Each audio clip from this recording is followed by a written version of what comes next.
Now, one of my very first speeches in this House was on career guidance and extending opportunities to all, and that was over a decade ago. It included reaching out to young girls and supporting them to climb the career ladder. It was about smashing glass ceilings, stopping stereotyping people, and about knocking down the barriers that prevent people achieving, succeeding, and fulfilling their potential.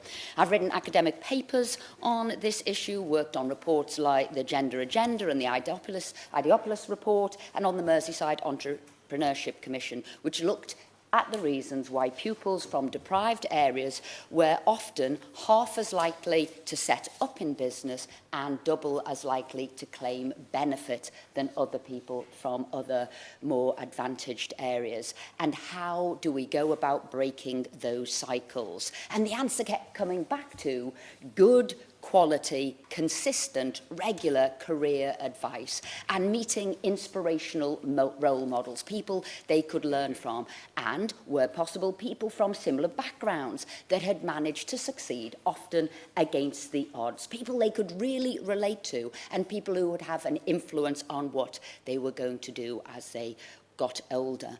And for most advice, for most people, it does come from people they know, from their parents, from friends. So depending on how big this pool is that you have of people you know will depend very much upon how much you'll come into a huge array, a different array of careers. So it is this pool that needs to be widened if we do want to widen opportunity for as many people as possible.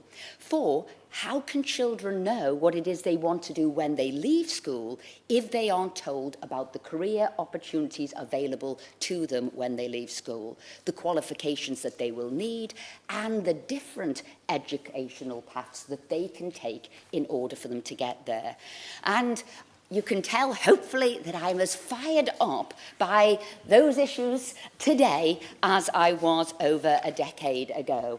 And I also will declare my interest, Madam Chair, because caught by the bug of supporting young people, I set up my own charity to do just that in 2013, called If Chloe Can, that does provide career advice to pupils, particularly in years 8 and 9, and particularly to, predominantly to disadvantaged pupils up and down the country. It is supported by 200 role models, people who are successful individuals. Debbie Moore, the first woman to run a public limited company. Jo Salter, the first woman to fly a fighter plane in the UK. Professor Sarah Gilbert, who helped it, obviously, and founded the AstraZeneca vaccination.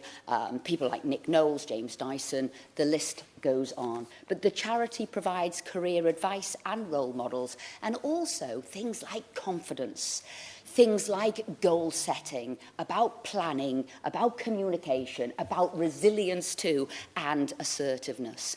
And the charity used to go into schools, hold performances and plays, and all of that changed. And so too must career guidance with COVID and with lockdown. I will indeed give way. I'm grateful to my right honourable friend for giving way, Madam Chairman. She's absolutely right about familiar networks providing advice and the way that that disadvantages those who don't have good access to such support, which is why when I was the Minister responsible for these things, I introduced a statutory obligation on schools to provide independent advice and guidance. But the problem is that that needs to be face-to-face. It needs to be direct. It's not enough for it to be about a website, a remote connection. So would you agree with me that the key thing for the Minister, and I know the Minister is very keen on this matter, to assure us of, is that that degree of face-to-face guidance will be available to all children in sufficient quantity and quality to make up the difference for those who suffer from disadvantages? And I want to thank my right honourable friend for the work that he has done. But I will go back to COVID and lockdown and why so many of us wanted to make sure that schools weren't locked down. Because whilst you're quite right, of course you need face-to-face connections, you need that inspiration, you need that support. But when that wasn't possible, the work that I've done with Zoom to be able to do this on platforms online, to engage directly with the pupil, but play in videos and meet those inspirational role role models online is important too, because my right honourable friend says it is the number of times that you connect with people that's important, not just once and then you forget it for years to come. It is the number of times you have that engagement. And if you can do it consistently, week on week on week, in the summer holidays or through school term or whatever it is, from wherever the pupil is, in school or not, with COVID or not, then they can engage. And as I said, that was the programme I've been working with Zoom on.